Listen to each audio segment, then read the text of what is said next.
ಸಖೀನಾಳ ಮುತ್ತು. ಬರೆದವರು ವಿವೇಕ್ ಶಾನ್ಭಾಗ್. ಅಧ್ಯಾಯ 1. ಕಾಕತಾಳೀಯವೆಂಬುವುದಿಲ್ಲ.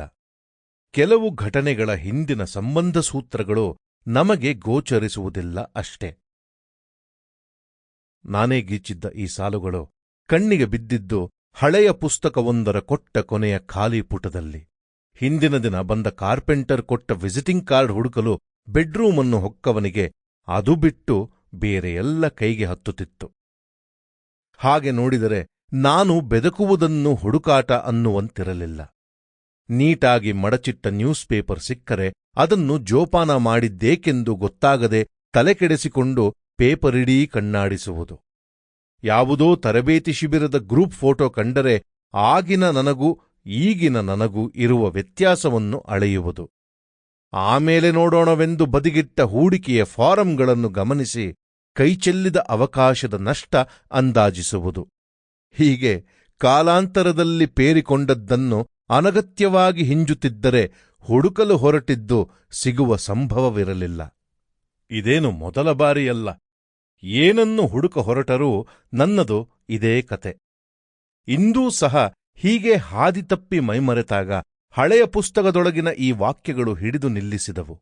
ತುಂಬಾ ಹಿಂದಿನೊಂದು ಕಾಲದಲ್ಲಿ ಮನಸ್ಸಿಗೆ ಹೊಳೆದ ಅಥವಾ ಓದಿ ಗಮನಿಸಿದ ಇಂಥ ನುಡಿಮುತ್ತುಗಳನ್ನು ಎಲ್ಲೆಂದರಲ್ಲಿ ಬರೆದಿಡುವ ಹವ್ಯಾಸವಿತ್ತು. ತುಂಡು ಕಾಗದದಲ್ಲೋ, ಪುಸ್ತಕದ ಕೊಟ್ಟ ಕೊನೆಯ ಖಾಲಿ ಪುಟದಲ್ಲೋ, ನೋಟ್ಪ್ಯಾಡಿನಲ್ಲೋ ಆಗೀಗ ಇವು ಪ್ರತ್ಯಕ್ಷವಾಗುತ್ತಿದ್ದವು.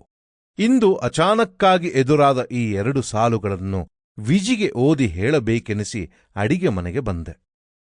ಶನಿವಾರ ಸಂಜೆ 7 ಗಂಟೆಯ ಹೊತ್ತು. ವಿಜಿ ರಾತ್ರಿಯೂಟದ ಅಡಿಗೆಯನ್ನು ಮುಗಿಸುವ ಹಂತದಲ್ಲಿದ್ದಳು.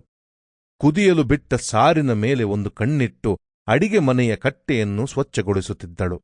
ಇದನ್ನ ಓದ್ತೇನೆ ಕೇಳಿಸ್ಕೋ ಎಂದವಳ ಗಮನ ಸೆಳೆದಾಗ, ಆಮೇಲೆ ಪುರ್ಸತ್ನಲ್ಲಿ ಓದುವಿಯಂತೆ, ಈಗ ಸದ್ಯ ನನಗೇನಾದರೂ ಸಹಾಯ ಮಾಡು ಅಂದಳು. ಹೆಂಡತಿಯ ನಿರಾಸಕ್ತಿಯ ದನಿಯಲ್ಲಿ ನೀನು ಮತ್ತು ನಿನ್ನ ಅದ್ಭುತ ಸಾಲುಗಳು ಎಂಬ ಉದಾಸೀನದ ವಾಕ್ಯ ಸ್ಫುಟವಾಗಿ ಕೇಳಿಸಿದರೂ ಅದನ್ನು ಕಡೆಗಣಿಸಿ ಸರಿಯಾಗಿ ಕೇಳಿಸ್ಕೋ ಎಂದು ಕೈಯಲ್ಲಿದ್ದ ಪುಸ್ತಕವನ್ನು ನಾಟಕೀಯವಾಗಿ ಎತ್ತಿ ಹಿಡಿದೆ. ನನ್ನ ಬಲವಂತ ಅವಳ ಗಮನಕ್ಕೆ ಬಾರದೇ ಹೋಗಿರಲಿಕ್ಕಿಲ್ಲ. ಅದೇ ಗಳಿಗೆಯಲ್ಲಿ ಮುಂಬಾಗಿಲು ಬಡಿದ ಸದ್ದು ಕೇಳಿಸಿ ಸನ್ನಿವೇಶದಲ್ಲಿ ಸೇರಿಕೊಳ್ಳತೊಡಗಿದ್ದ ಬಿಗು ಥಟ್ಟನೆ ಸಡಿಲಾಯಿತು. ಬೆಲ್ ಮಾಡದೇ ಹೀಗೆ ಬಾಗಿಲು ಕಟಕಟಾಯಿಸುವವರು ಯಾರೆಂದು ಆಶ್ಚರ್ಯಪಡುತ್ತಾ ಕೈಯಲ್ಲಿದ್ದ ಪುಸ್ತಕವನ್ನು ಅಲ್ಲೇ ಅಡಿಗೆ ಮನೆಯ ಕಟ್ಟೆಯ ತುದಿಯಲ್ಲಿಟ್ಟು ಬಾಗಿಲು ತೆರೆಯಲು ಪಡಸಾಲೆಗೆ ಬಂದೆ.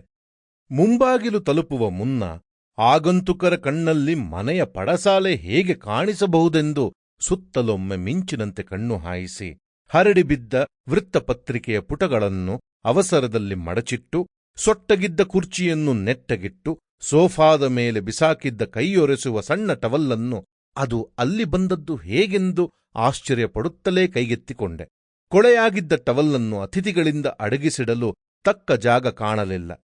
ಬಾಗಿಲ ಬಳಿಯಿದ್ದ ಚಪ್ಪಲಿಗಳನ್ನು ಕಾಲಿನಿಂದಲೇ ಸರಕ್ಕನೆ ಇನ್ನೊಂದು ಬದಿಗೆ ಸರಿಸಿ ಬಾಗಿಲು ಅರೆ ತೆರೆದು ಟವಲ್ ಹಿಡಿದ ಎಡಗೈಯನ್ನು ಬಾಗಿಲಿನ ಹಿಂದೆ ಚಾಚಿ ಮರೆಮಾಡಿದೆ. ಹೊರಗೆ 2 ತರುಣರು ನಿಂತುಕೊಂಡಿದ್ದರು. ಒಬ್ಬ 20 ವರ್ಷದ ಆಸುಪಾಸಿನವನಿರಬಹುದು. ಬಿಳಿಯ ಟೀ ಶರ್ಟ್ ತೊಟ್ಟಿದ್ದ. ಕ್ರೀಮ್ ಹಾಕಿ ಹೊಳೆಯುತ್ತಿದ್ದ ಕೂದಲನ್ನು ನೆತ್ತಿಯ ಮೇಲೆ ಚೂಪಾಗಿ ಎತ್ತಿ ಬಾಚಿಕೊಂಡಿದ್ದ. ಇವನಿಗಿಂತ ಸ್ವಲ್ಪ ದೊಡ್ಡವನಂತೆ ಕಾಣುತ್ತಿದ್ದ ಇನ್ನೊಬ್ಬನು ನೀಲಿ ಬಣ್ಣದ ಫುಲ್ ಶರ್ಟ್ ಹಾಕಿಕೊಂಡು ತೋಳು ಮಡಚಿಕೊಂಡಿದ್ದ. ಅವನ ಒರಟು ಕೂದಲು ಒಂದಿಷ್ಟು ಕೆದರಿತ್ತು. ಇಬ್ಬರೂ ಜೀನ್ಸ್ ಧರಿಸಿದ್ದರು. ಮಾತನಾಡಲು ಹವಣಿಸುತ್ತಾ ಶುರು ಮಾಡಲು ತೋಚದವರಂತೆ ಚಡಪಡಿಸುತ್ತಾ ನಿಂತಿದ್ದರು. ಆಗಾಗ ಉಸಿರುಗಟ್ಟುವ ಅಡಿಗೆ ಮನೆಯ ಸಿಂಕಿನ ಧಮನಿಗಳನ್ನು ಸಡಲಿಸಲು ವಿಜಿ ಇಂಥವರನ್ನು ಕರೆಸುತ್ತಿದ್ದಳು. ಇವರೂ ಹಾಗೆಯೇ ಬಂದವರೆಂದು ಭಾವಿಸಿ ಕಾಯುವಂತೆ ಕೈಸನ್ನೆ ಮಾಡಿ ಬಾಗಿಲಲ್ಲಿ ನಿಂತವರಿಗೆ ಬೆನ್ನು ಹಾಕಿ ಅಡಿಗೆ ಮನೆಯತ್ತ ಹೊರಟೆ. ಅವರಲ್ಲೊಬ್ಬ ಸಾರ್ ಸಾರ್ ಎಂದು ಕರೆದಿದ್ದಕ್ಕೆ ನಿಂತು ತಿರುಗಿ ನೋಡಿದೆ. ನೀಲಿ ಶರ್ಟಿನವನು ನಾವು ರೇಖಾ ಫ್ರೆಂಡ್ಸು ಅಂದ. ಮಗಳ ಹೆಸರು ಕಿವಿಗೆ ಬಿದ್ದೊಡನೆ ನನ್ನ ಮುಖಭಾ Sample complete. Ready to continue?